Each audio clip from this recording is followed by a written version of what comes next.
15 years, what would I be as a resident be seeing from this plan? You know, it's tangible in my life. You know, you talked a lot about a lot of advantages of it. But what am I? What exactly? I'm a guy who lives on. I'm Joe Schmo, lives on Joe Schmo block.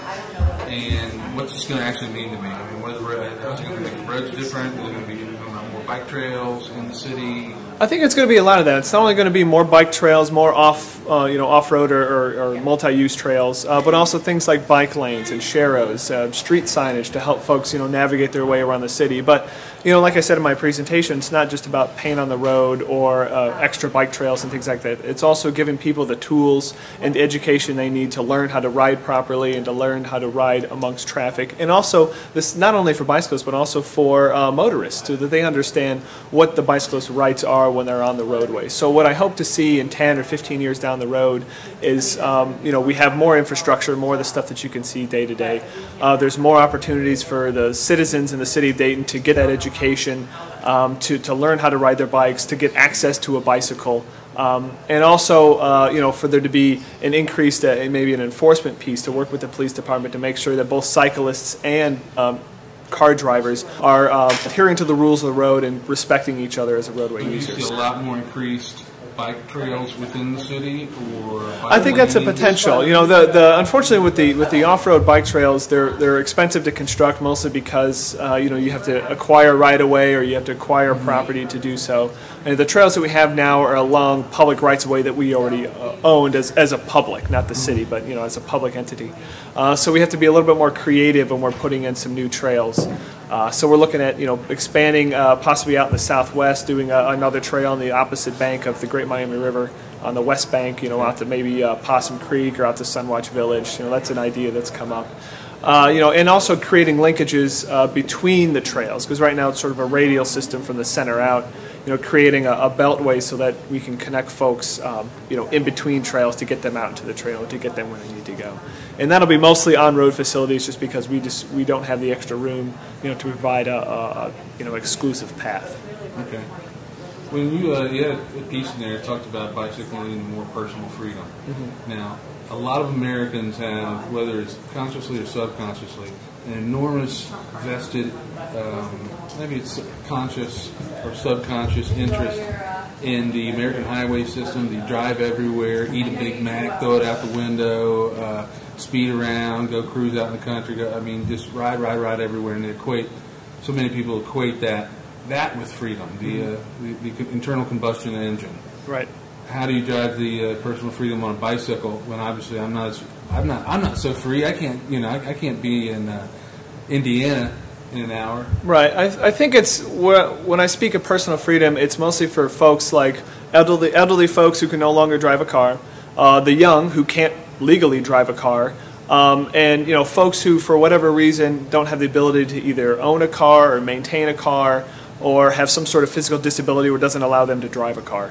All of those folks can actually get on a bike of one shape, kind, or another, and get to where they need to go for shopping trips, for doctor's appointments, for nights out, or what have you.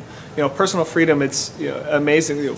Sometimes folks in this country think that everybody owns a car and everyone's able-bodied and can drive it functionally and get to where they need to. But that's not really the case, especially in the city. We have a lot of folks who don't have access to a vehicle, who can't afford one, or choose not to drive one for one reason or another. And they deserve to have just as much opportunity to get from A to B as anybody else does, whether that's walking, riding transit, or taking a bike from place to place. So it's not just the able-bodied folks. It's everybody else, who may not have access to a car, or for whatever, for some reason can't drive a car. At what point do you think people will start getting into the more bike-friendly lifestyles?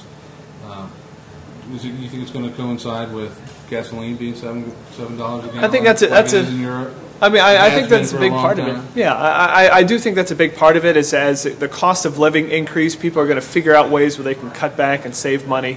One way to do that is to either not drive at all or just drive less. Even taking 1 or 2 fewer trips by car will save you a lot of money. What statistics show that about 75% of the trips that most people take are within 2 miles of their home. Now you can cover that in a bike in about 10 to 12 minutes. So it doesn't take, it's not a big stretch for someone to put down those keys and pick up their bike helmet and go ride to where they need to go.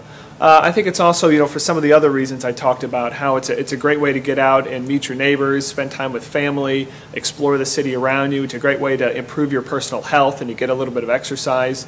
Bicycling is an amazing thing because you can, as a short commute into work, you can kill 2 birds with 1 stone. You can get to work, you can get there with more energy, you can be healthier as a person, have a healthier lifestyle. So you're killing 2 birds with 1 stone. You're getting your exercise and you're getting to work. So that's a fantastic opportunity to take up bicycling and give it a try. Do you think this portends really well for the future of cities, because the built environment is basically been built to zoom around, go to McDonald's, go to Walmart, get fat, and do that that thing, whatever it is on the macro that it is. But it's also been at a big cost at localized economies, right? Where everyone's spread out and hardly know each other, and we've lost a lot of that mom and pop in order to go to Walmart, or 40 miles to the factory outlet or whatever. Do you think bicycling can also help bring back some of the local? That seems to be one of the things young people I know want the most. Is that I think it really does, because evidence shows that folks who ride bikes typically they're more involved in the communities. They're more likely to shop at local restaurants and more likely to eat at local restaurants and shop at local stores. Would you also say the patriotism angle as well? Yeah, I would totally agree. To be involved in copious Middle Eastern wars. That's true. You don't have to take your money that you're spending on gas and oil and sending it overseas. In this country, if we got the mode share with bicycling that they have in Europe and in Denmark and Belgium, which is about 30%, Americans would have an extra $2 trillion of disposable income they can spend in their communities. I mean, that's an incredible amount of money. I mean, we're talking about priming the economy and getting money flowing. If people stop spending so much money on their cars and on their insurance and on gas and spending it on the local businesses and local entrepreneurs, we could see, our businesses and cities really explode in this country. So, there's a lot of disposable income out there, and the bike can help you recapture some of that. Do you support a race next year's Tour de Dayton? It's I want to race. A race would be very cool. Races are very hard to put on. It takes a lot of work. The folks with Tour de Dayton, it was completely volunteer. It came out of the Neighborhood Leadership Institute. They have a final project, and they decided instead of just letting it sit on the shelf, they're going to try to do it. So, they did a fantastic job of really doing all this for free. They did it out of their own time and their own efforts. Putting on a race is expensive.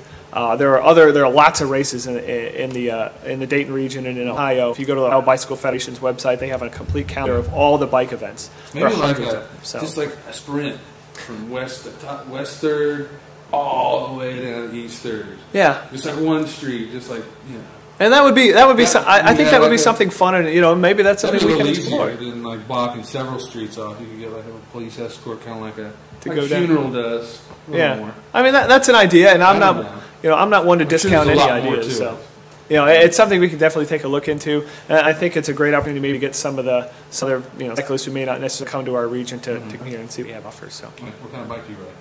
I ride a Schwinn 1984 road bike. Okay, hoping a 1970s 27-inch. I'm going to upgrade her pretty soon. I want to get something a little more hybrid bike for traveling around town. It's a little bit easier.